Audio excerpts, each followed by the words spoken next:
And so I'm going to give you a little bit of a flavor, I hope tonight, on what it's like to be an internal candidate at your school.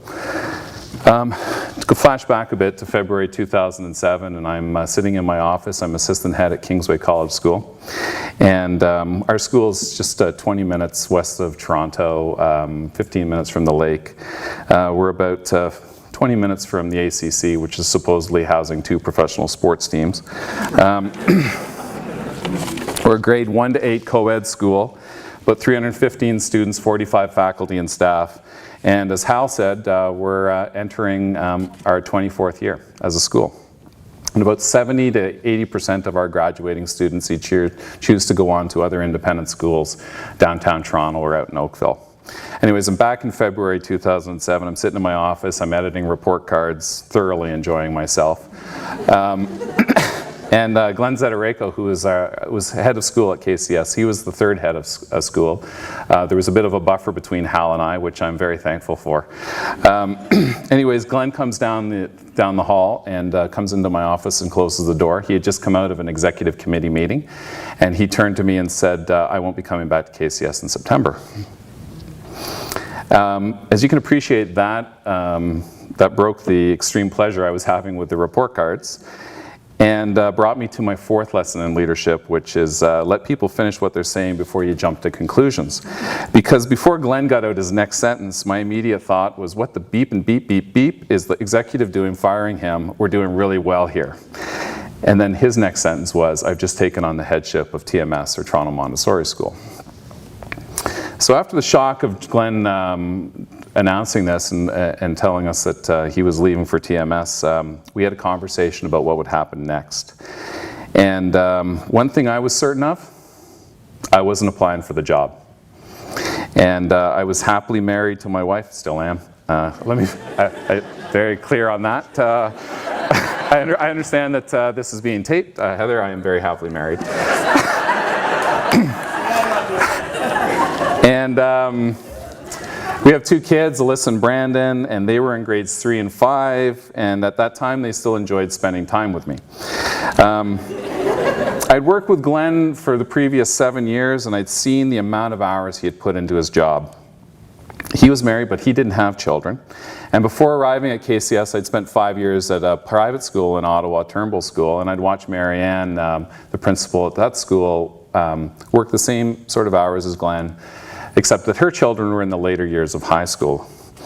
And so for me, I'm kind of a simple guy. I couldn't figure out how I could do this and still remain a family guy. So Glenn, and fast forward a couple more weeks, Glenn and the Board of Governors asked me if I would be an interim head for a year while they formed a search committee to find the next head of school. I agreed to this. And this is lesson number 5 in leadership, which is once you get going in a direction, it can be difficult to change it. I was very fortunate to have a lot of supporters at KCS, both in the parent community, alumni, staff and faculty. Many people spoke to me, including my wife Heather, told me to throw my hat in the ring and apply for the job. They could see me doing the job, they could see my potential, even if I couldn't see it for myself. And I really think Heather just wanted the Lamborghini that I would get when I became head of school. But anyways, for me though, it didn't seem to be the right time for my family. And quite frankly, I lacked the confidence in my abilities and really didn't have any ambition to be head of school. In fact, I've never had a career plan. Coming out of Teachers College in '93, my vision was to teach history in a public high school and coach football in the fall. And that's about where I was at. And I remember sitting in the head's office, Dave Richards, who was the head of school at KCS, who hired me, and he said to me one day that you need to be prepared for the next opportunity that comes along. I didn't even know what that opportunity would be. In fact, I was just happy to be employed, and so were my parents. And I remember serving on the SESI committee in 2002 with Peter Stirrup. He was chairing the case committee, or the SESI committee. It's so many acronyms, I can't get it right. Back in 2002, and I watched him lead this accreditation, and I just couldn't see myself leading people like he did that day and those 3 or 4 days. And I remember a couple years ago I shared that with him, and I said to him, I think my contribution to that committee was between 0 and none. And those of you who know Peter, he's always diplomatic, and he was very kind to me. But back in the spring of 2007, I just couldn't see myself in the role of head of school. So Glenn set me up to be very successful as an interim head. He mapped out the various things that I would need to do over the next year, and he always knew that I always knew that Glenn was always one phone call away, as were a number of other people that I'll mention a little bit later. Sixth lesson in leadership, John already mentioned it tonight, always surround yourself with people you can trust to help guide you through decisions, difficult times, and sometimes a readjustment of your attitude. The team of people you surround yourself with is always critical to your success. Before becoming a teacher in '93, I was working on a race relations and policing report for the Government of Ontario with two gentlemen, Eugene Rothman and Marvin Schiff. And Eugene was a professor also at Carleton University of Middle East History. This guy was brilliant. Both of them were Columbia educated, and Eugene could give a 3-hour lecture with just holding a cue card in his hand. And I remember Eugene looking at me and saying to me that you just have to surround yourself with smart people. And I looked at him back and I said, well, that won't be hard for me. And I got a lot of smart people around me at KCS, and a couple of them are here tonight. Lorna, Sherry, and Shelley are here tonight from KCS, and Heather will be joining us tomorrow. They're part of our great team at KCS. And there are many current heads and former heads of school whose words of wisdom over the years helped to frame my responses to different things that came my way. And these include Steve Beattie, Elaine Danson, Paul Duckett, Jim Officer, Martha Perry, David Robinson, Ian Robinson, George Rutherford, and David Thompson. And I'd be remiss because one person I came across in this institute who has really been instrumental in my thinking is Barry Wright. And I know many of you are taking his course over the next couple of days, and you're in for a treat, I know that. And anyways, there's a lot of people that are around me that helped me through this. And so 5 months ago this month, I became the interim head of KCS, and I still get mail with that title in it. I think that's from the board. You know, being a head in the summer can be really enjoyable. Shorts, sandals, golf shirts, air-conditioned offices, you know, parents on vacation, it's all good. And you can even get out for lunch every once in a while. Anyways, the school year gets underway in September, and I was enjoying myself, encouraged to apply for the job full-time. And one day I had a parent in our community who I highly respected. We got into conversation, and his message to me, he's a very, very successful businessman. His message to me was very simple. He says, you don't have to be Glenn, and you don't have to be Mary Ann. You just have to have your own shoes, which is the same message that John shared with you earlier tonight. And so a couple days later, I'm talking to my chair, and he says something to me. I said, do you want me to apply for this job? And he says, well, he's kind of taken aback, and he says, I'll talk to the search committee. I end up throwing my hat in the ring after I got the checkup. The heads up from Heather, who I just need to say is ex-military. And when I went to her and said, I'm thinking to put my hat in the ring, she looked at me in the way that only Heather can look at me and say, I told you you could do this job 6 months ago. So lesson for males out in the audience, listen to your wife, especially if she's ex-military and a lot smarter than you. And even if she's not ex-military, listen to your wife. Needless to say, I applied, I met the search committee. I met for 6 hours with an industrial organizational psychologist for a psychological assessment report. That's the longest consecutive number of hours that I've had to think in my whole life. If you ever have to do that, you're in for a treat. And the other thing is, just be clear with the search committee. I thought I was going down for about an hour interview. 6 hours later, I guess they found out a lot of stuff about me that they needed to report back. Anyways, I was hired full-time November 2007. The word intern was removed, and with it the patience of some of the community, and quite frankly, that I was an internal candidate for the job no longer mattered. After a brief congratulatory period that lasted about a month up until Christmas, I now had the job full-time, and the fun began. So if you had the opportunity tomorrow to take on a headship job, but you knew the following was going to happen to you over the next 5 years, would you take the job? The first week, I started overseeing an 18,000 square foot addition on my school, and I don't know anything about construction. I dealt with a recession in the second year of my headship. I had to let staff members go that I worked with for a number of years, some of which were very popular in the parent community. I had to sit down for lunch with parents in the community and ask for substantial donations. I'd have to have a governance meeting at 7:30 on a cold winter morning. That's hard. Don't think it isn't. Don't let George fool you. 7:30 a.m. governance meetings are very difficult. I heard once that our grade 8s were down on a trip to Washington, and one of our grade 8s was feeding a squirrel on the White House lawn, and the squirrel decided to take a chunk out of his finger and hold on to it. So the kid is standing there with a squirrel hanging on his finger. I had to expel students from our school. I had to write a blog. If you like to write blogs, I don't know. I laughed so hard at a board meeting once that I couldn't speak anymore. I lost the text of a speech before I was about to give it.